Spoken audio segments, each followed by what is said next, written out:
In this video, we will continue musculoskeletal system. We will see bone cells. There are 5 major types of bone cells. They are osteogenic cells, osteoblasts, osteocytes, bone lining cells, and osteoclasts. All except osteoblasts originate from mesenchymal cells. Each cell is basically a specialized form of a certain cell type that becomes mature or functions in a certain process involved in bone growth. Like various connective tissue cells, bone cells are also surrounded by their own self-made extracellular matrix. Now we will see in detail. Osteogenic cells, also known as osteoprogenitor cells. These mitotically active stem cells are found in the periosteum and endosteum. They are squamous or flattened cells when bones are growing. Stimulation of these cells causes them to often differentiate into osteoblasts or bone lining cells. These cells help differentiate osteoblasts and bone lining cells. Others may remain as osteogenic cells. Osteoblasts are the cells responsible for building new bone tissue. These are derived from cells thought to be associated with blood vessels. Osteoblasts' function in bone formation is to secrete bone matrix. They create and release a mix of proteins called bone matrix. Bone matrix is made up of proteins like collagen mixed with calcium, phosphate, and other minerals. These cells are related to osteoprogenitor cells, osteocytes, fibroblasts, and chondroblasts. Osteoblasts have 3 main functions: growing new bones, that is bone formation, reshaping bones to help them change as the age grows, healing damaged or broken bones. Osteoblasts are triggered by chemical reactions or hormones when a bone grows or changes. After they are activated, osteoblasts move into place and deposit bone matrix in spaces on a bone that needs to grow or strengthened or repaired. After it is in place, the bone matrix solidifies and hardens into new healthy bone. Once the osteoblasts have completed their job of laying down new bone tissue, they can then become part of the bone by transforming into osteocytes, or they die if they are no longer needed.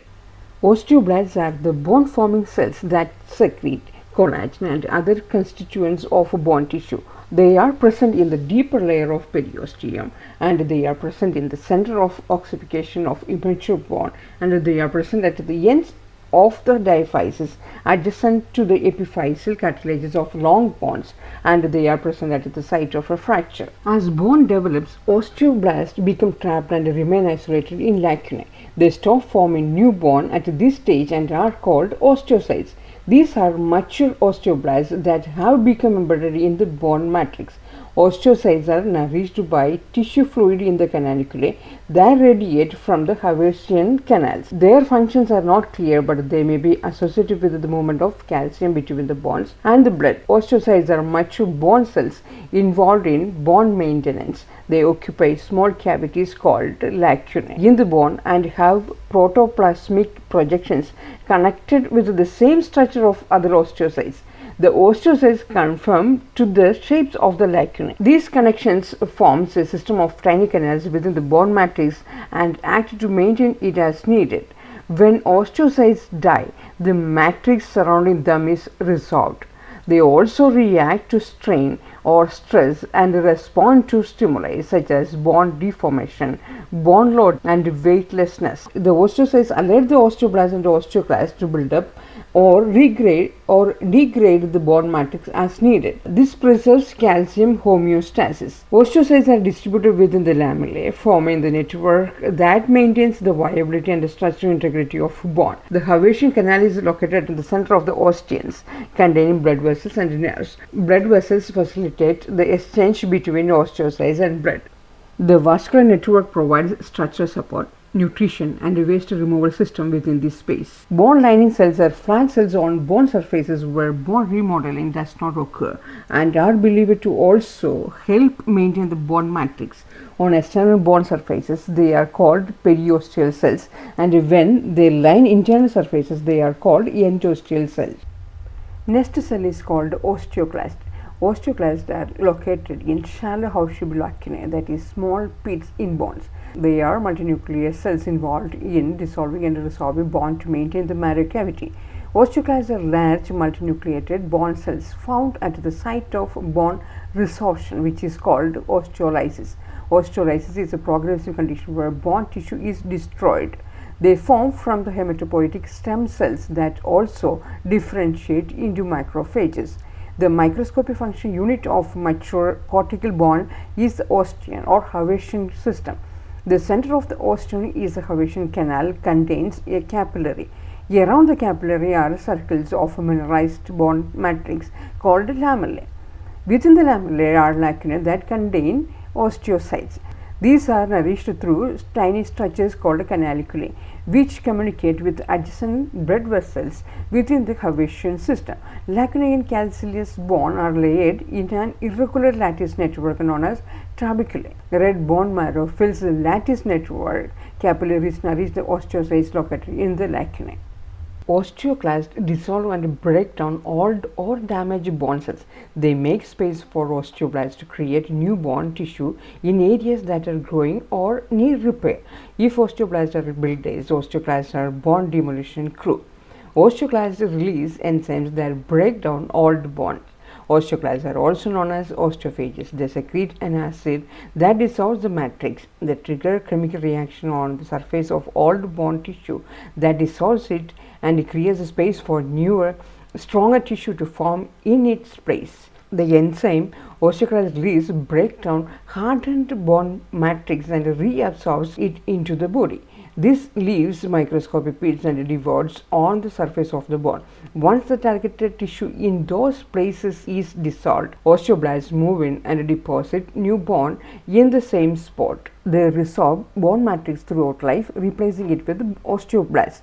The process of breaking down areas of old tissue is tightly regulated or controlled and specific. Osteoclasts only target specific areas that have been tagged by osteocytes. These opposing processes, resorption and deposition, are regulated by hormones that control blood calcium. Osteoclasts have an important role to play in liberating minerals and other molecules stored within the bone matrix.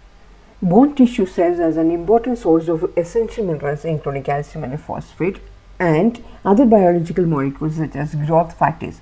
When calcium is released from the bone, this plays a role in maintaining homeostasis. Osteoclasts are regulated by different signaling pathways and molecules. Increased osteoclast activity leads to increased resorption of bone. During fractures and bone healing and certain disease conditions, osteoclasts use enzymes to excavate passages through the surrounding tissue, breaking down the calcified extracellular matrix. And at this point, they have an irregular border that contacts bone directly. This border has deep plasma membrane foldings that greatly increase the surface area for bone degradation via enzyme activity. The infoldings close off the surface area from the matrix surrounding it. The function of osteoclast is resorption of a bone to maintain the optimum shape. This takes place at bone surfaces under the periosteum to maintain the shape of bones during growth and to remove excess callus formed during healing of fractures, and around the walls of a medullary canal during growth and to canalize callus during healing. A fine balance of osteoblast and osteoclast activity maintain normal bone structure and functions. The cells responsible for bone formation are osteoblasts. Osteoblasts and chondrocytes develop from the same parent fibrous tissue cells. Differentiation into osteogenic cells rather than chondroblasts is believed to depend upon an adequate oxygen supply. This may be a factor affecting healing of fractures. That is, if the oxygen supply is not enough, there may be preponderance of chondroblasts, resulting in a cartilaginous union of the fracture. Cartilage functions at lower oxygen tension than most other tissues. Chondrocytes are a specialized cell that are the only cells found in cartilages responsible for producing and maintaining the cartilage's extracellular matrix.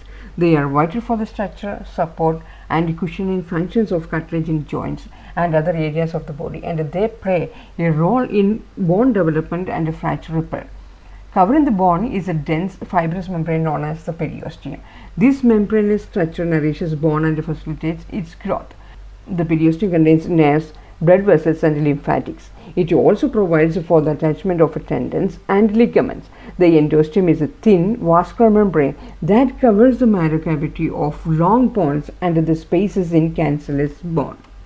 Bone marrow is a vascular tissue located in the medullary cavity of long bones and in flat bones. Red bone marrow located mainly in the sternum, ilium, vertebrae and ribs in adults and is responsible for producing red blood cells, white blood cells and platelets through a process called hematopoiesis.